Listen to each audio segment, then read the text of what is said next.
Most people walk past suffering without a second thought. They see an elderly couple struggling at the checkout, a man counting his last few coins, and they look away. But what if one small act of kindness could change a life? That's exactly what happened to Jake Thompson, a firefighter who was barely making ends meet himself. He had every reason to hold on to the little he had, but instead, he did something most wouldn't. He gave it away. What he didn't know was that someone was watching. A single moment of generosity would set off a chain reaction, leading to an unexpected letter, a powerful opportunity, and a future he never saw coming. But here's the real question. How often do we let opportunities for kindness slip through our fingers, not realizing they might be the very thing that transforms our own lives? This isn't just a story about charity. It's about how the smallest decisions can shape the biggest moments. And by the time you hear what happened next, you might start looking at your own choices a little differently. Jake Thompson had spent his entire life running toward danger to help others, but lately he was fighting battles of his own. At 42, he had been pulling extra shifts at the firehouse just to keep up with the mounting medical bills for his wife's treatment. Exhausted after a long day, he stopped by a grocery store late at night, just as rain started pouring outside. That's when he noticed an elderly couple struggling to carry their heavy shopping bags. They looked to be in their late 70s, their frail hands barely able to grip the weight of the groceries. Jake didn't think twice. He stepped forward, grabbed their bags, and walked them to their car.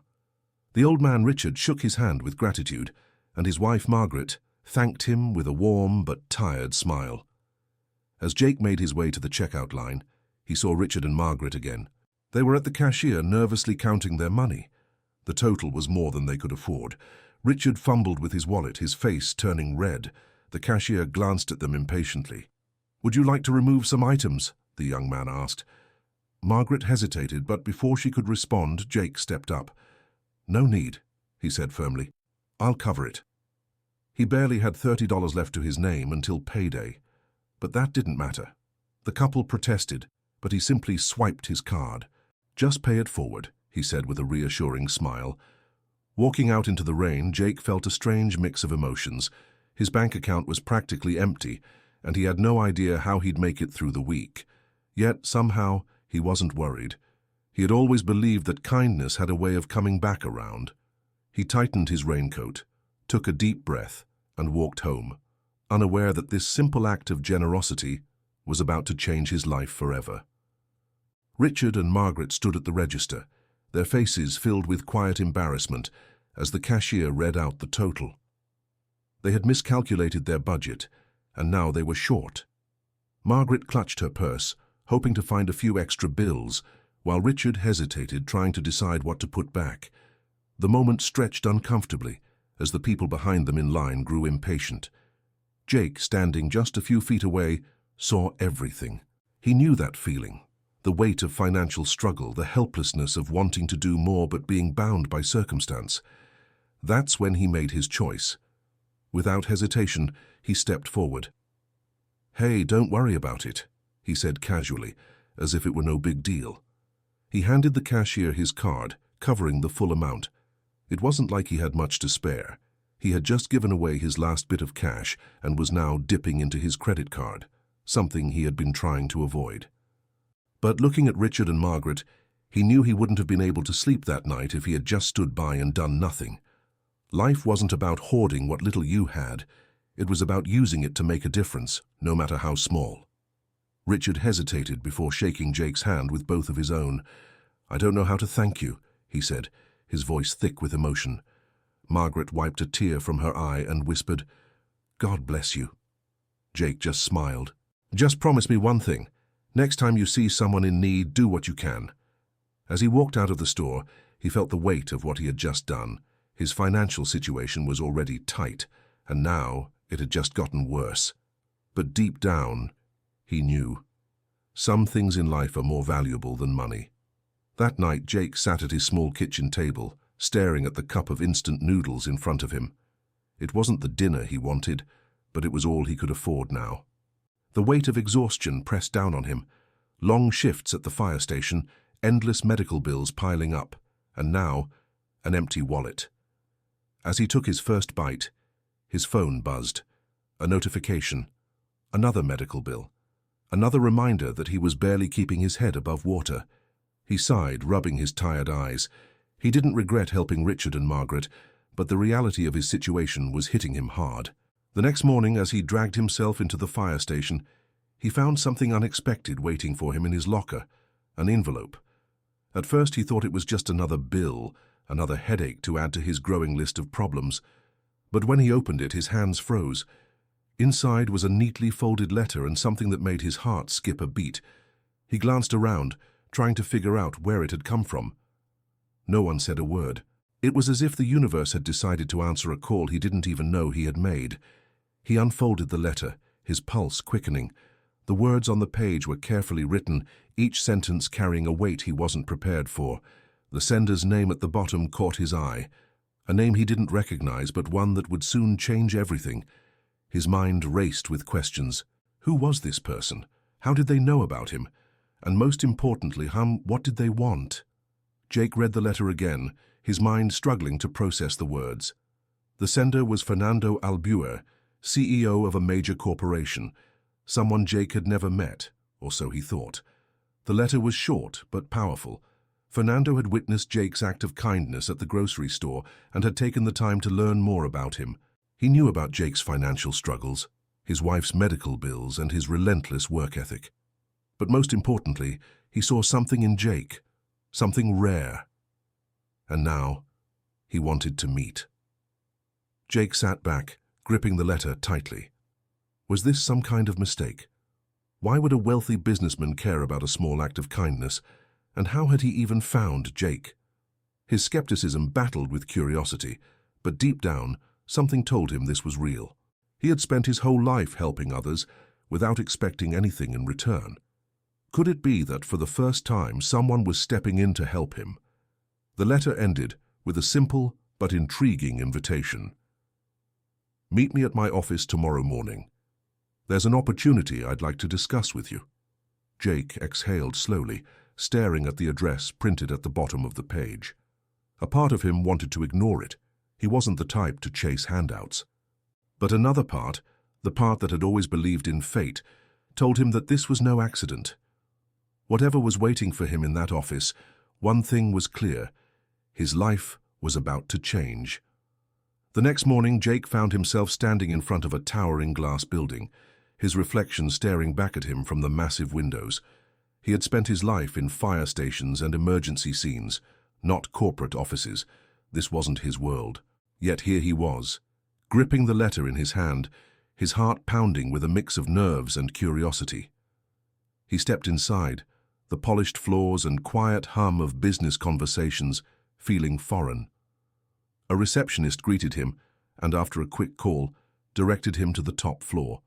Whatever was about to happen, Jake knew one thing. There was no turning back now. As he entered the executive office, a tall man with silver-streaked hair and sharp eyes stood up to greet him. Fernando Albuer extended his hand, his grip firm, his expression unreadable. "I've been looking for someone like you," he said, motioning for Jake to sit. The firefighter frowned. "Someone like me?" Fernando nodded, leaning forward. "You don't just put out fires, Jake. You see people. You step up when no one else does. That's the kind of leadership I need." Jake wasn't sure where this was going, but he listened, intrigued. Fernando explained his vision, a social program aimed at helping struggling families, particularly elderly individuals who had no support system. He needed someone to run it, someone with integrity, someone who understood sacrifice. "I believe you're that person," Fernando said. Jake blinked, his mind racing. He had expected a thank you, maybe a handshake. But this was something entirely different. And yet, as he sat there, he felt it, that familiar pull, the same one that made him rush into burning buildings without hesitation. The question wasn't whether he was qualified, it was whether he was ready for this new kind of rescue mission. Just as Jake was processing everything Fernando had said, the door to the office opened again. He turned, expecting to see an assistant or another executive. Instead, standing in the doorway were two familiar faces, Richard and Margaret. His breath caught in his throat. "You?" he blurted out, unable to hide his surprise. The elderly couple smiled warmly, stepping forward with a gratitude in their eyes that words couldn't capture. Margaret was the first to speak. "We never got the chance to truly thank you, Jake," she said, her voice soft but steady. "But we told someone who could." Richard nodded, his expression serious but kind. "We've been volunteers in Fernando's foundation for years. When we told him about what you did for us at the grocery store, he knew you were the kind of person this program needed." Jake's mind reeled. All this time, he had assumed his act of kindness had been a small, fleeting moment. He had no idea that it had set off a chain reaction leading him to this very moment. Fernando stood, watching the interaction with a knowing smile. "You see, Jake," he said, "sometimes the good we put into the world finds its way back to us in ways we never expect." Jake looked at Richard and Margaret, then back at Fernando. For years he had been the one offering help, never asking for anything in return. Now, for the first time, the universe was giving something back to him, and it all started with a single choice to help two strangers on a rainy night. Jake sat with his wife that evening, the letter from Fernando on the table between them. He had spent years making sacrifices, taking extra shifts and stretching every last dollar, just to keep their lives from falling apart.